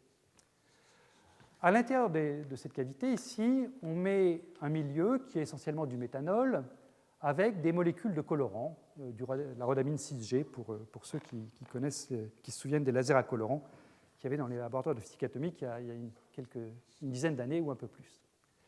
Donc ça nous fait un milieu qui a un indice qui vaut 1,33. Alors, cette expérience est faite avec des photons qui ont une longueur d'onde qui est dans une certaine gamme. Cette gamme, elle est typiquement entre 500 et 580 nanomètres. Et l'épaisseur de la cavité, ici, 1,5 micron, elle est choisie, donc, comme j'ai dit, très petite. Elle est choisie très petite pour que tous ces photons de toute cette gamme ici, qui correspond plus ou moins à la gamme de fluorescence des molécules du colorant, toute cette gamme soit dans ce qu'on appelle un seul intervalle spectral libre. C'est-à-dire que quand je regarde comment est-ce que la longueur de la cavité, elle, est reliée à la longueur d'onde lambda sur n0 des photons, eh bien, tous ces photons vont correspondre au même rapport, au même nombre entier entre la longueur de la cavité d'une part et puis cette longueur d'onde lambda sur n0. Plus précisément, on est dans une situation où L vaut n fois lambda sur 2n0 avec n égale 7. C'est ce qui est représenté ici. Vous voyez que le petit train d'onde qui est là fait 3 oscillations et demie. Donc, c'est le n sur 2 qui est là, qui correspond donc à n égale 7. Si vous prenez le mode, ce qu'on appelle un mode longitudinal suivant de la cavité, c'est-à-dire soit n égale 8, soit le mode précédent qui est n égale 6, eh bien, les longueurs d'onde qui seraient associées à ces modes n égale 6 ou n égale 8 seraient dans des longueurs d'onde qui sont au-delà de cette gamme, soit plus sur le bleu, soit plus sur le rouge, et c'est des longueurs d'onde qui ne sont pas du tout atteintes par la fluorescence des molécules du colorant. Donc, on peut ignorer les modes n égale 6 ou n égale 8, ou tous les autres, et finalement, on peut se concentrer sur le mode n égale 7 pour décrire l'état des photons dans la cavité. Et donc ça revient à dire qu'on a gelé le degré de liberté des photons selon Z. On a imposé que pour ce qui est du mouvement selon Z, c'est-à-dire selon l'axe de cavité, eh bien, les photons soient tous dans le même mode de cette cavité, le même mode longitudinal, n égale 7. Alors, le dernier ingrédient, c'est un laser de pompage, qui est écrit ici, qui précisément va jouer le rôle d'excitateur des molécules de la cavité. Donc, en éclairant le colorant avec ce laser ici, on va prendre des molécules, enfin, je vais le décrire plus en détail, on va les porter en état excité. Ces molécules vont émettre des photons en retombant dans l'état fondamental, et ce sont ces photons qui vont être stockés dans ce mode n égale 7 de la cavité ici. Alors, pourquoi est-ce que ces photons ont une masse sur le plan bidimensionnel ? Eh bien, ça vient simplement de la relation de dispersion que je suis capable d'écrire une fois que j'ai figé le mode longitudinal. Une fois qu'on a dit donc que les photons étaient dans le mode n égale 7, ça veut dire que leur vecteur d'onde kz peut s'écrire n fois pi sur L avec n égale 7. Et donc, quand je prends la relation entre l'énergie du photon et puis son vecteur d'onde, E égale h bar oméga égale h bar c fois module de k sur l'indice de n0. Module de k, c'est donc racine de kz carré plus k perp carré.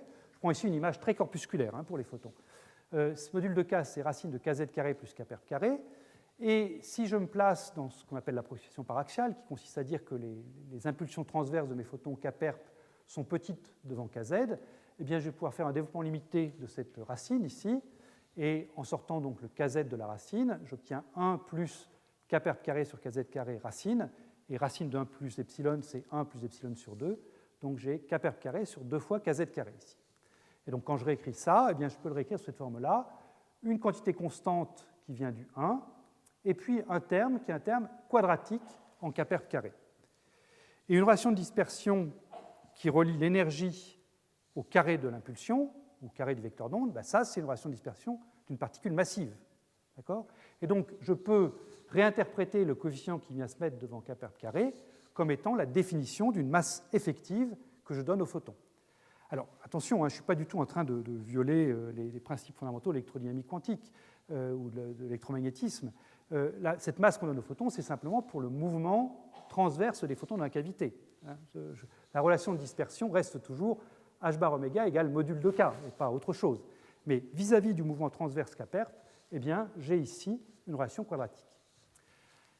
Quelle est cette masse ? Cette masse, donc, elle s'exprime en fonction des principaux paramètres du problème. Donc, vous retrouvez ici h bar, vous trouvez l'indice n0 qui vaut 1,33, le kz que j'obtiens simplement en connaissant la longueur de ma cavité et le mode n égale 7, la vitesse de la lumière c. Et donc, quand vous calculez la masse du photon, eh bien, vous trouvez qu'elle vaut 0,7 10-35 kg dans cette expérience. Ça, c'est très petit. C'est plus petit que la masse de n'importe quelle particule matérielle connue. L'électron, je vous rappelle, c'est 0,9 10-30 kg. Donc ici, je suis avec une masse qui est 10 puissance 5 fois plus basse que la masse de l'électron, 100 000 fois plus petite que la masse de l'électron. Et puis par ailleurs, donc, j'ai cette énergie h bar oméga 0 qui est l'énergie d'un photon qui va donc tout droit, qui a un kperp égal à 0. Et ça fait intervenir 1 sur L, où L est la longueur de la cavité. Ça va jouer un rôle dans la diapositive suivante. Cette diapositive, elle est consacrée au potentiel maintenant. On a vu comment donner une masse aux particules, aux photons. Pourquoi est-ce qu'il y a un potentiel harmonique pour les photons? Eh bien précisément parce que ce h bar oméga 0 varie en 1 sur L.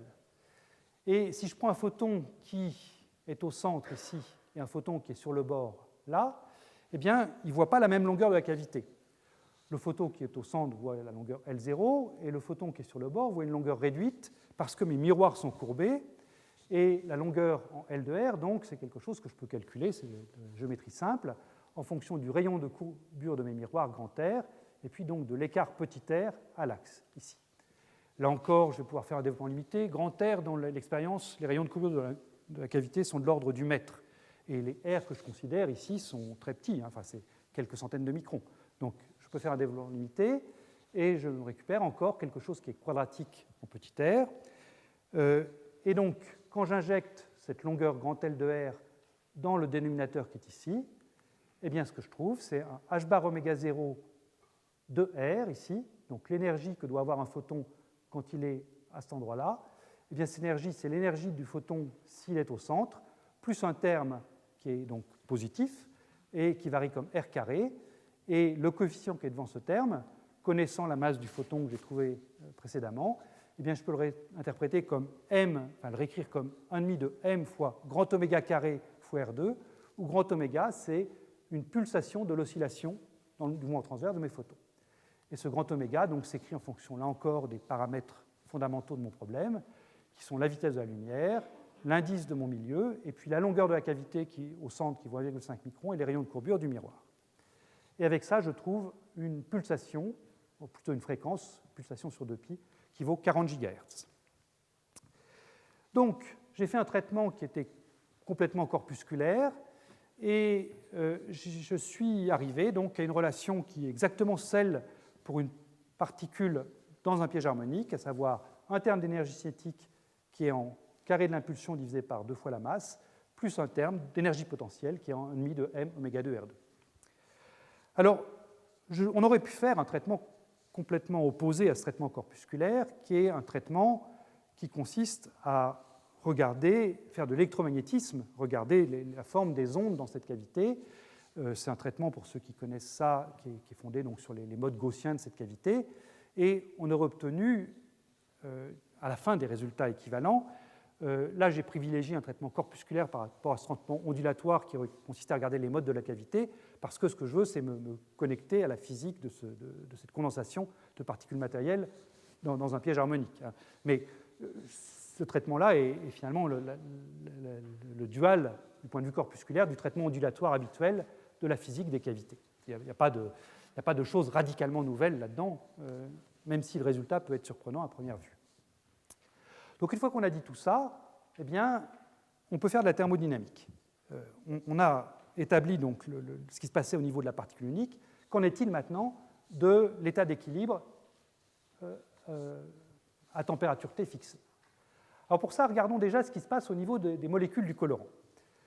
Donc le colorant, c'est rhodamine 6G. Je peux la modéliser comme un système à 2 niveaux pour aller très vite.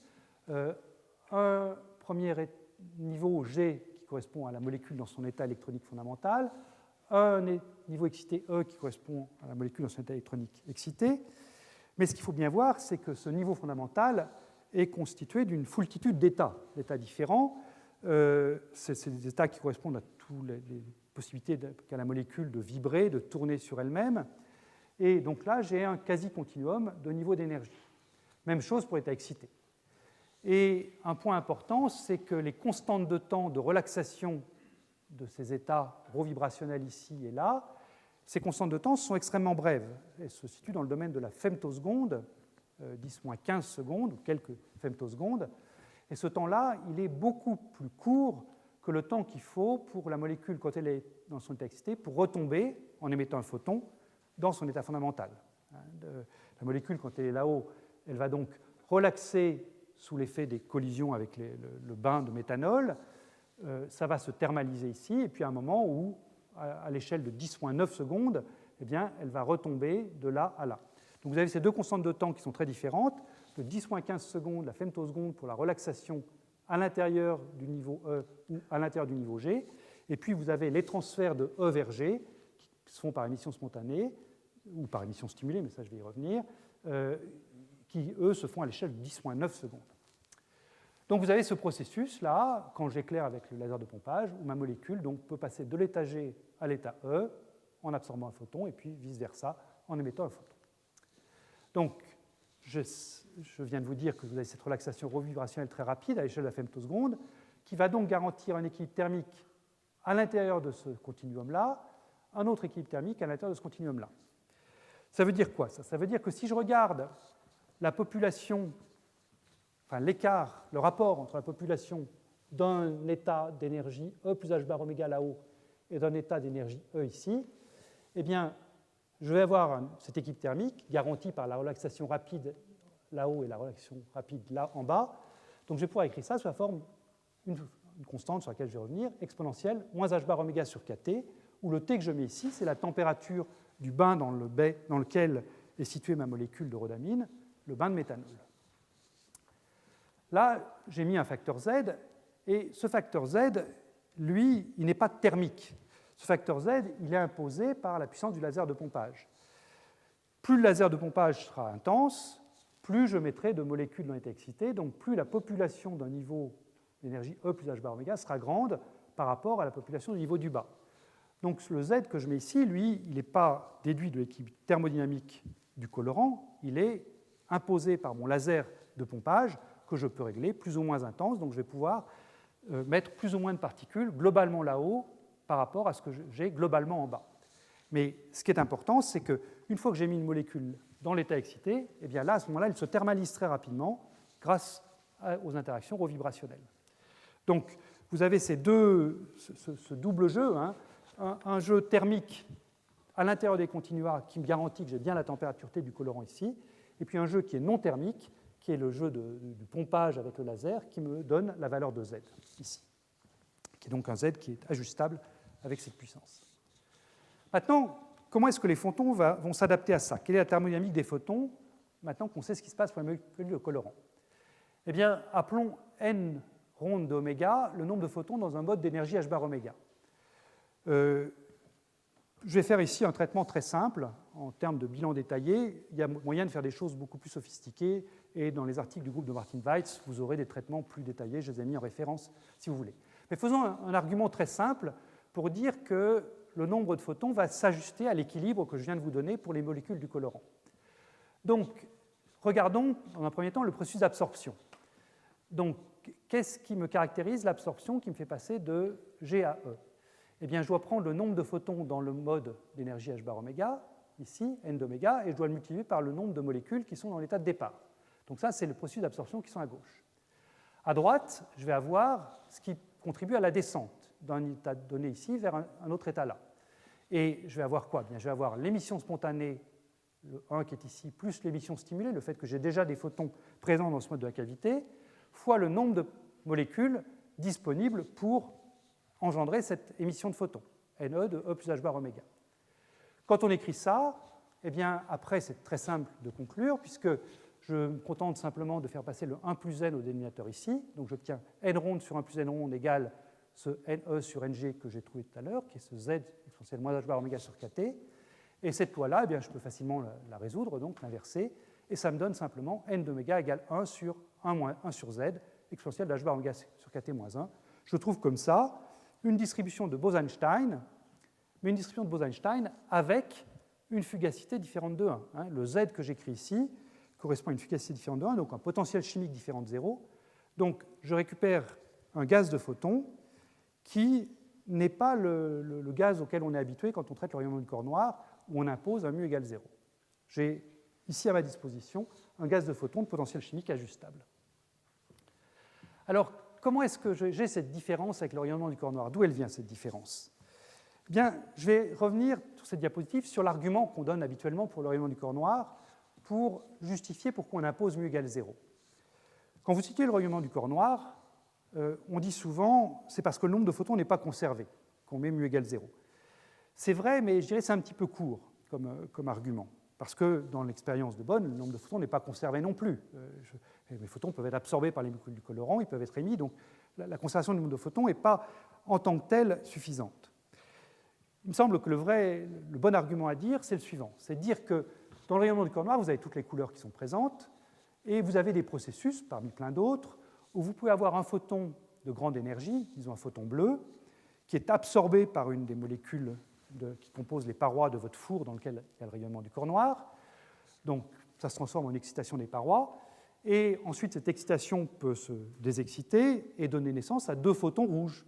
C'est-à-dire que vous avez un photon bleu qui a été transformé en 2 photons rouges. Et puis évidemment, vous avez le processus inverse. Donc, quand on dit que le nombre de photons n'est pas conservé dans le rayonnement du corps noir, c'est dans ce sens-là qu'il faut le comprendre. Il faut dire que vous avez des processus où vous transformez un photon en 2 photons, ou n photons en n' photons, si vous préférez, plus généralement. Et une fois qu'on a dit ça, alors là, c'est clair qu'il faut prendre mu égale 0, parce que quand vous avez un équilibre entre un processus où vous avez une particule à gauche et 2 particules à droite, et que ces particules sont de même nature, bien, le seul moyen de garantir l'équilibre thermique, c'est de dire que mu doit être égal à 2 mu, donc que mu doit être égal à 0.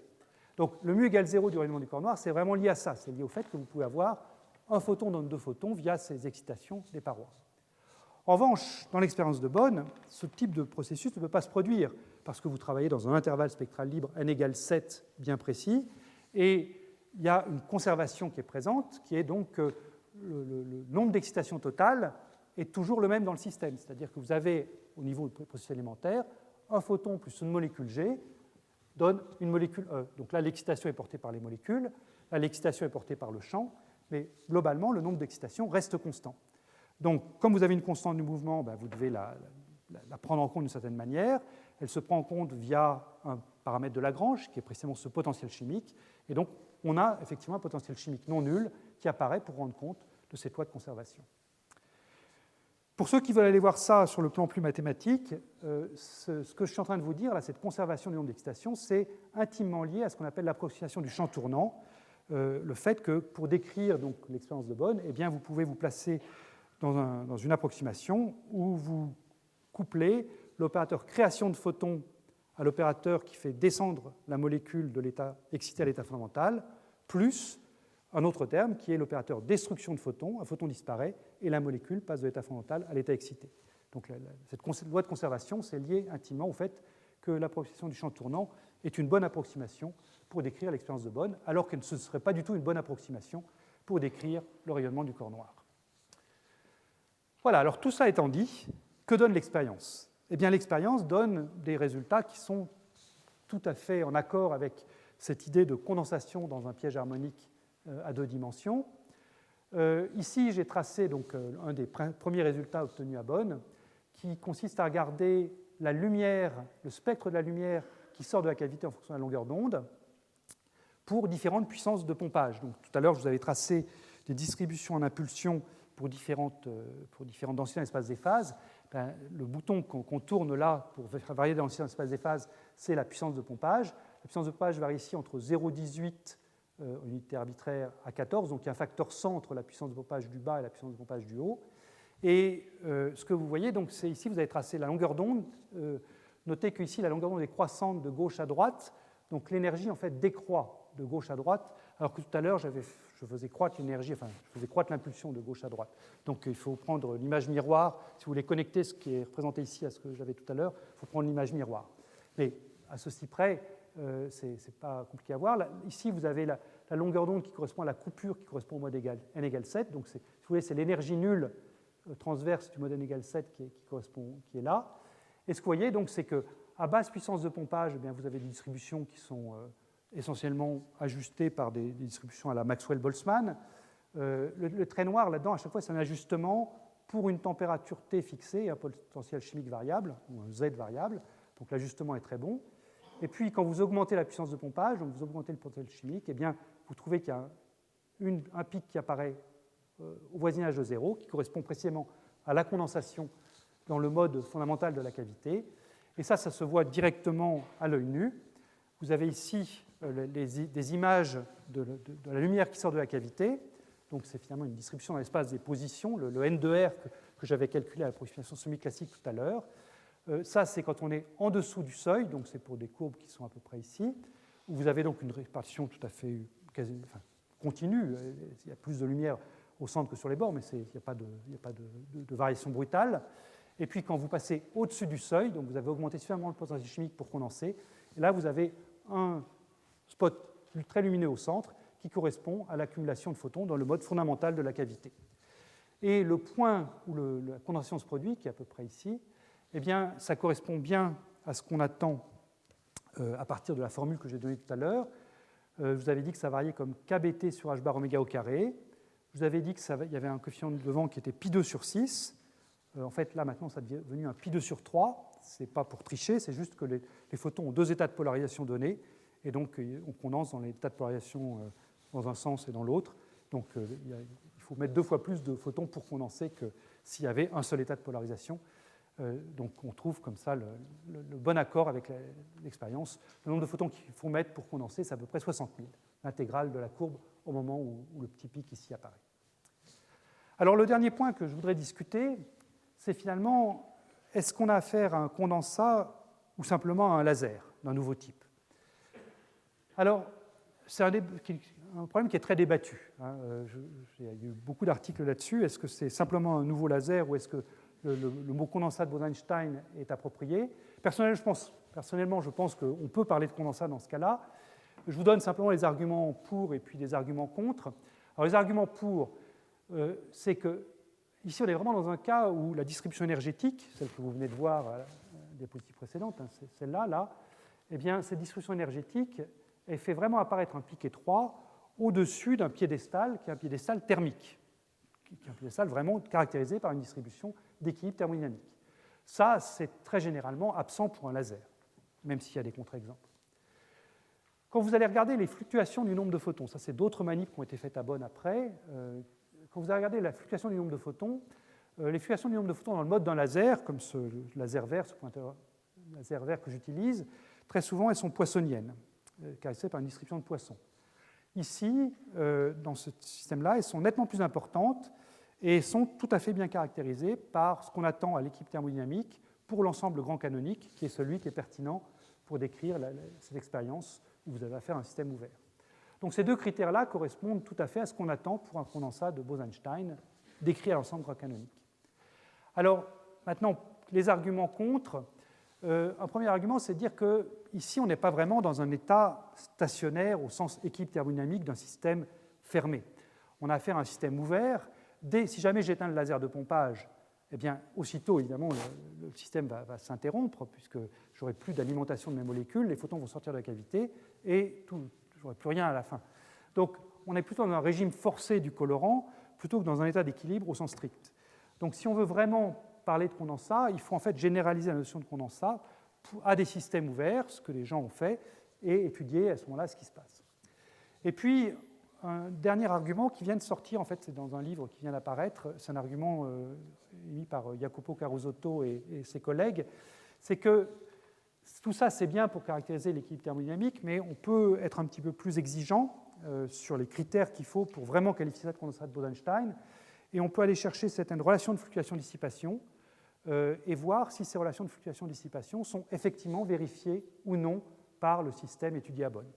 Ça, à ma connaissance, ça n'a pas été fait, donc c'est un critère de plus sur la liste qu'il faut vérifier si on veut vraiment dire qu'on a vraiment un équilibre thermodynamique au sens strict du terme. Eh bien, effectivement, ces relations de fluctuation-dissipation doivent être vérifiées. Et ça, c'est une chose qui reste à faire. Voilà. Donc, le bilan à ce stade, c'est le suivant. C'est que ce qu'on a vu, c'est que pour un gaz parfait de boson à la limite thermodynamique, on avait condensation dans un piège harmonique, mais cette condensation était singulière parce que la densité centrale tendait vers l'infini quand la fréquence du piège tendait vers 0, quand on prenait un piège de plus en plus ouvert, et on n'avait pas de condensation dans une boîte à la limite thermodynamique. Et donc, à la question qui finalement nous taraude dans toute cette série de cours, à savoir est-ce que je peux avoir une transition de phase, eh bien, la question c'est est-ce que je peux avoir une transition de phase sans que la densité devienne infinie, ici? Et la réponse à cette question, celle qu'on va voir dans les cours qui vont suivre, c'est que cette transition, elle sera possible, mais elle sera fondamentalement due aux interactions. Et ce sera donc le mécanisme BKT qu'on va étudier. Donc, on est amené à regarder les interactions dans un système 2D. Et c'est ça que j'aimerais faire dans les 15 minutes qui restent pour ce cours, c'est vous donner au moins une impression sur la manière dont on doit s'y prendre si on veut traiter les interactions dans un système 2D. Donc, c'est un problème donc, qui est le problème suivant. Comment traiter une collision binaire à 2 dimensions? Une fois qu'on aura compris ça aujourd'hui, puis la semaine prochaine, on étudiera comment est-ce qu'on met ça dans un système à l'équilibre thermodynamique. Mais aujourd'hui, on va revenir finalement à un problème de physique quantique très simple. C'est un problème à 2 corps. Je vais représenter ici. Un problème à 2 corps. 2 corps qui bougent dans un plan, qui interagissent par un potentiel U de R, donc, qui dépend de la distance R1 moins R2 entre les 2 corps. Comment est-ce que je peux décrire l'interaction entre ces 2 particules? Comment est-ce que je peux décrire la collision? Comment est-ce que, en particulier, ce traitement se compare à ce qu'on sait faire et ce qui est décrit dans tous les livres à 3 dimensions? Alors, pour simplifier, je vais supposer que U de R a une symétrie radiale, donc il dépend seulement de module de R, et je vais faire ce qu'on fait toujours quand on veut étudier le problème à 2 corps, que ce soit le problème à 2 corps classique ou le problème à 2 corps quantique, c'est de séparer le mouvement du centre de masse du mouvement de la variable relative. Ça, on le fait pour le système Terre-Lune, on le fait aussi pour l'atome d'hydrogène, on le fait dans tous les cas. On se ramène finalement d'un problème à 2 particules, un problème à 1 particule, en réécrivant cet Hamiltonien qui est ici, sous la forme de l'Hamiltonien du centre de masse, plus l'Hamiltonien de la variable relative. Alors, le centre de masse, je le définis de la manière suivante. L'impulsion du centre de masse, c'est la somme des impulsions. La position du centre de masse, c'est la moyenne arithmétique entre R1 et R2. La masse associée à cette variable centre de masse, c'est 2 fois la masse d'une particule, c'est la masse totale. Et l'Hamiltonien du centre de masse, c'est simplement P carré sur 2m. Donc, ce mouvement du centre de masse est évident à traiter, hein, c'est simplement un mouvement de particules uniformes. Toute la physique intéressante est mise dans l'Hamiltonien de la variable relative, qui est le suivant, donc c'est petit p carré sur 2 fois la masse réduite. La masse réduite, c'est la moitié de la masse d'une particule, quand les particules sont de même masse. Petit p, c'est 1,5 de P1 moins P2. Et petit r, la variable relative qui intervient ici, c'est R1 moins R2. Voilà. Et donc, toute la physique de la collision, celle qui va m'intéresser, elle est décrite par cet Hamiltonien H relatif. Donc, comme toujours dans le problème à 2 corps, on se ramène au problème de la diffusion d'une particule unique de masse égale à la masse réduite dans un potentiel imposé de l'extérieur, qui est ce potentiel U de R. Donc, on va chercher ces états propres pour traiter la collision. On va chercher ces états propres de cet Hamiltonien P carré sur 2m plus U de R en se donnant pour U de R un potentiel qui est un potentiel typique qu'on rencontre en physique atomique, qui est un potentiel donc, qui est localisé au voisinage de l'origine. Typiquement, ça peut être un potentiel de Van der Waals en moins C6 sur R6, plus un cœur dur qui évite aux particules d'aller se mettre l'une sur l'autre. Donc la particule relative d'atteindre R égale 0. Et ce que j'aimerais faire dans un premier temps, c'est vous réexpliquer ou vous expliquer le rôle de la barrière centrifuge et une simplification donc importante qui se produit pour des collisions entre particules de basse énergie, qui est le fait qu'on peut traiter ces collisions entièrement dans l'onde, ce qu'on appelle l'onde S, c'est-à-dire des collisions isotropes. Alors, un point important du potentiel que j'ai écrit ici, c'est que c'est un potentiel qui est invariant par rotation. Je vous ai dit, ce potentiel U de R, il dépend seulement du module de R, mais pas du rayon vecteur. Et donc, mon Hamiltonien qui est écrit ici, un J cinétique plus U de R, commute avec le moment cinétique. Donc, je peux chercher mes états propres, ceux qui vont me décrire la collision ou la diffusion de ma particule relative. Je peux les chercher, ces états propres, sous la forme d'une base propre commune à cet Hamiltonien que je cherche à diagonaliser, plus l'opérateur moment cinétique.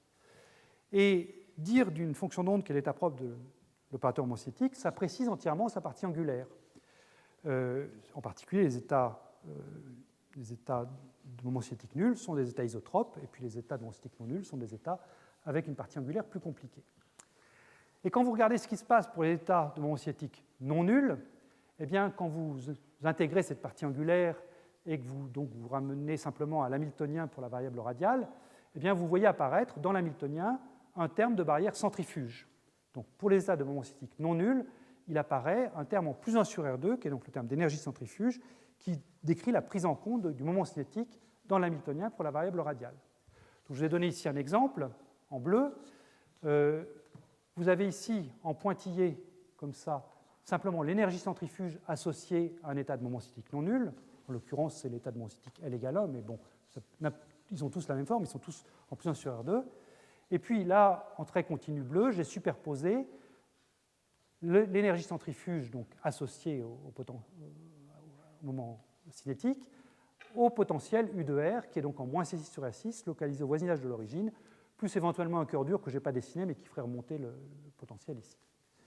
Et si maintenant je prends un état d'énergie E très faible, c'est le trait pointillé qui est comme ça, eh bien ce qu'on voit, c'est que dans ma diffusion de ma particule par le potentiel U de R, je vais arriver depuis R égale l'infini ici, je vais arriver ici, et puis je vais voir ici un point de rebroussement de mon mouvement classique, et donc essentiellement la particule va faire demi-tour ici, et puis repartir. Et une particule donc, de basse énergie comme celle-ci qui fait demi-tour ici, eh bien, ce qu'elle voit finalement, c'est essentiellement la barrière centrifuge, le trait pointillé. Elle ne voit absolument pas la différence entre le trait pointillé et le trait plein. En d'autres termes, une particule de moment cinétique non nul ne voit pas le fait qu'il y a le potentiel U de R en C6 sur R6 plus le cœur dur. Elle ne voit que la barrière centrifuge. Donc ce qu'elle voit, c'est ce qu'elle verrait s'il n'y avait pas de potentiel U de R, donc elle n'est pas diffusée essentiellement. En revanche, si je prends l'état de moment cinétique nul, l'état isotrope, l'état en onde S, ça c'est ce que j'ai dessiné en rouge ici. Alors lui, il n'a pas de barrière centrifuge puisque le moment cinétique est nul. Et donc ma particule qui arrive avec une énergie E faible, elle va arriver ici, et puis là, elle va bien voir le cœur dur. Donc toute la physique intéressante pour la collision se passe pour ces états de onde S, ces états de moment cinétique nul. Donc c'est ce que j'ai écrit ici. À basse énergie, le potentiel d'interaction ne joue un rôle que pour le canal de moment cinétique nul. J'ai affaire à des collisions en onde S qui sont donc isotropes. Et donc, ce qu'on doit faire, c'est pour ces états dans l'onde S isotropes, caractériser ce qu'on appelle les états stationnaires de diffusion, qui sont donc les états propres de l'hamiltonien, qui caractérisent cette diffusion de la particule par U de R. Donc, on prend des états qui sont une énergie positive, et les états stationnaires de diffusion, on les cherche sous une forme asymptotique particulière, qui correspond bien à l'image physique d'une collision.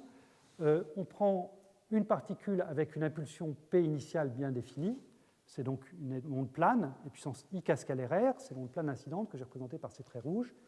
Et puis, je m'attends à avoir donc quelque chose qui va être diffusé de manière isotrope par le potentiel centré en zéro, et c'est ce que j'ai dessiné là. En fait, j'aurais dû dessiner des cercles complets, mais je ne voulais pas faire un dessin trop compliqué.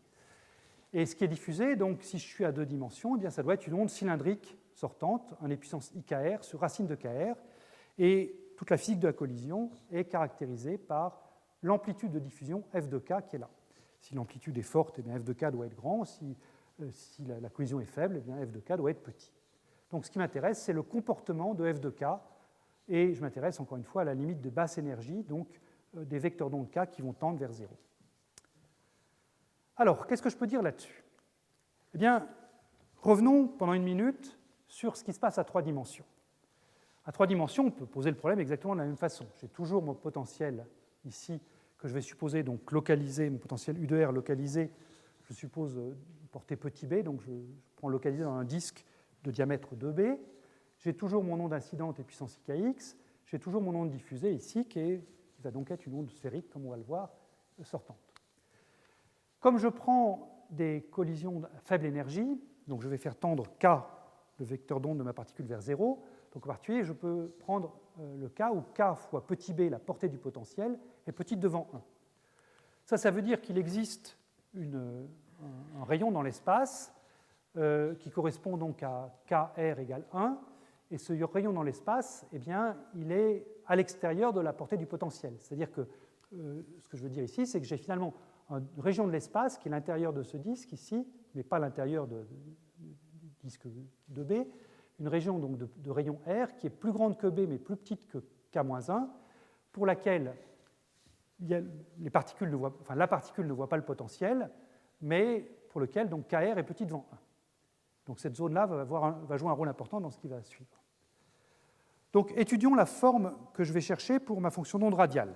J'ai éliminé la partie angulaire grâce au moment cinétique, à la prise en compte du moment cinétique, et donc je m'intéresse à la fonction radiale, qui est donc la superposition de l'onde de l'onde sphérique sortante et puis de la partie radiale de l'onde entrante. Donc je dois écrire cette onde totale sous la forme d'une combinaison linéaire de puissance plus ou moins IKR sur R, donc d'une onde sphérique sortante et d'une onde sphérique entrante, Ou si vous préférez, je peux écrire ça comme superposition de sinus kr sur r et de cosinus kr sur r. Ça, c'est quand kr est grand de 20. Si je vais regarder ce que donne cette base de fonctions à l'intérieur de mon disque ici, eh bien, quand je prends la limite de sinus kr sur r au voisinage, enfin, quand je prends kr tendant vers 0, cette chose-là va me donner 1, enfin, k, mais le k, je peux le sortir. Ce qui m'intéresse, c'est le comportement en fonction de r, donc ça va me donner 1. Cette chose-là va me donner du 1 sur r, puisque le cosinus tend vers 0. Donc je dois chercher ma fonction d'onde ici, sous la forme d'une combinaison linéaire d'une fonction constante et d'une fonction en 1 sur r. Et ça, effectivement, c'est ce qu'on fait. À ce moment-là, il faut prendre en compte la forme du potentiel réel U de R. Et si on prend en compte cette forme de potentiel réel U de R, qu'on impose la régularité de la fonction solution en R égale 0, eh bien, le potentiel U de R va nous imposer une combinaison particulière bien précise de 1 et de 1 sur R. Et cette combinaison linéaire, on peut l'écrire sous la forme C0, une constante de normalisation, fois 1 moins A sur R. Et petit a, donc, qui est imposé par le potentiel, eh bien, c'est ce qu'on appelle la longueur de diffusion à 3 dimensions. Et c'est comme ça que le potentiel se manifeste. En fait. Il se manifeste par l'intermédiaire de cette constante ici, qui me relie dans cette zone intermédiaire les deux fonctions de base possibles, 1 et 1 sur R. Et l'amplitude de diffusion, à ce moment-là, est très simple. Dans la limite k tend vers 0, cette amplitude de diffusion simplement moins A. Voilà. Donc on a à 3D, quand on a fait ça, on a complètement caractérisé le problème. Qu'en est-il à 2 dimensions? Bien, à 2 dimensions, on peut faire exactement la même gymnastique, toujours identifier cette zone intermédiaire. À l'extérieur, ce que je veux, c'est donc des ondes cylindriques. La superposition de l'onde entrante et de l'onde sortante va s'écrire comme une combinaison linéaire de ces deux ondes cylindriques sortantes et entrantes, donc les puissances plus ou moins ikr sur racine de r, que je peux réécrire comme sinus kr sur racine de r et cosinus kr sur racine de r. Et si je veux faire la même gymnastique qu'à 3 dimensions, eh bien, si je suis naïf, je vais dire, ah ben très bien, je prends la limite de ça quand kr tend vers 0, la limite de ça, et je me retrouve avec du racine de r et du 1 sur racine de r. Et puis je vais me dire, je vais chercher ma fonction comme combinaison linéaire de ces deux choses-là. Ça, c'est complètement faux. C'est complètement faux parce que et puissance ikr sur racine de r, que j'ai écrit ici, n'est pas du tout une solution exacte dans le cas u égale 0. C'est simplement une limite asymptotique. C'était bien une solution exacte à 3D. À 3D, quand j'ai écrit puissance plus ikr sur r, c'était bien une solution exacte de l'équation de Schrödinger pour égale 0. Mais à 2D, ce n'est pas une solution exacte. C'est simplement une limite asymptotique, et la limite asymptotique dans cette zone-là n'est pas la bonne. Donc, ce que j'ai écrit ici, il faut l'oublier. Et la bonne manière de faire les choses, c'est de chercher la solution exacte. Alors à ce moment-là, on voit apparaître des fonctions spéciales. Je vais un petit peu vite parce que je vois que le temps passe, mais ça fait apparaître des fonctions spéciales, des fonctions de Bessel, en fait, des fonctions J0 et Y0, fonctions de Bessel de première et de deuxième espèce. À l'extérieur, loin, pour kr grand devant 1, on retrouve bien les ondes les ondes cylindriques entrantes et sortantes. Là, tout va bien. Mais quand on va se mettre dans cette zone-là, à ce moment-là, on ne trouve pas du tout les racines de r et les 1 sur racine de r que je donnais. Ce qu'on va apparaître, c'est 1 et puis un log de kr. Et quand on voit ça, eh bien, ça veut dire que la fonction qu'on doit prendre ici, dans cette zone centrale, doit être une combinaison linéaire de 1 et de log de r. Et cette chose-là, ça peut se réécrire comme C1 log de r sur A2. Et donc, la forme qu'il va falloir prendre pour notre fonction d'onde dans cette zone-là, c'est cette forme logarithmique, là, un logarithme de plus. Et la manière dont le potentiel ici se manifeste, eh bien, il se manifeste en imposant la valeur de ce coefficient petit a2, ce qu'on appelle une longueur de diffusion à 2 dimensions. Et une fois qu'on connaît A2, eh bien, on peut remonter à l'amplitude de diffusion. Et l'amplitude de diffusion, elle a une forme qui n'est vraiment pas agréable, mais c'est avec ça qu'il faut travailler si on veut être rigoureux. C'est une forme qui fait intervenir elle aussi un logarithme, mais elle n'est pas du tout aussi simple qu'à 3D, où simplement à 3D, ça tendait vers une amplitude constante. Cette forme-là, eh bien, l'allure suivante, c'est 1 sur 1 i sur 4 ici, et puis un moins 1 sur 2pi log de k fois A2, précisément la longueur de diffusion à 2 dimensions qui est apparue. Donc voilà, il faut vivre avec ça. C'est pas simple, mais c'est ça la vraie manière de décrire les collisions à 2D. Alors, dernière diapositive. Ce que je vous ai fait là, c'était ce qui se passe vraiment dans un espace à strictement 2 dimensions. Nos particules, elles, vivent malgré tout dans un espace à 3 dimensions, même si vous gelez une des directions de l'espace, malgré tout, elles vivent à 3 dimensions. Donc, il y a un point important qui est de relier cette physique à deux dimensions à ce qui se passe dans l'espace à 3D. Ça a été fait au début des années 2000 par Petrov, Holzmann et Shliapnikov. Ils ont considéré donc une collision à deux dimensions, mais où la troisième dimension est gelée par un potentiel harmonique, et ce potentiel harmonique est caractérisé finalement par l'épaisseur qui donne à la fonction d'onde dans la troisième direction. Donc c'est racine de h bar sur m oméga z, où oméga z est la pulsation de ce potentiel. C'est l'extension de l'état fondamental dans ce potentiel. Et le résultat auquel ils sont arrivés, eh bien, c'est un résultat qui a la même structure que le résultat strictement 2D. Donc c'est le résultat qu'on va utiliser dans ce cours. C'est un résultat qui fait toujours intervenir une amplitude de diffusion f de k qui est à 1 sur un dénominateur avec un i sur 4, un terme en log de k, et puis un terme ici que j'ai mis sous la forme 1 sur g tilde. G tilde, vous allez en entendre parler beaucoup dans ce cours. Ce g tilde fait intervenir la longueur de diffusion à 3 dimensions et puis donc cette épaisseur du gaz à OH. Donc en ce sens, ça remplit bien le cahier des charges que je disais, puisque c'est bien une amplitude de diffusion 2D, mais ça connecte le problème avec le problème 3D, puisque ça fait intervenir la longueur de diffusion petit a à 3 dimensions, celle qu'on sait calculer et qu'on trouve dans les articles. Alors, un dernier point, très souvent, dans ce qui va suivre, mais pas toujours, eh bien, on sera dans un cas où, dans ce dénominateur-là, le terme dominant, ce sera le 1 sur g tilde. C'est-à-dire qu'on étudiera des cas où g tilde est petit devant 1, ou plus petit que 1. Donc 1 sur g tilde est grand, puisque g tilde est petit, 1 sur g tilde est grand.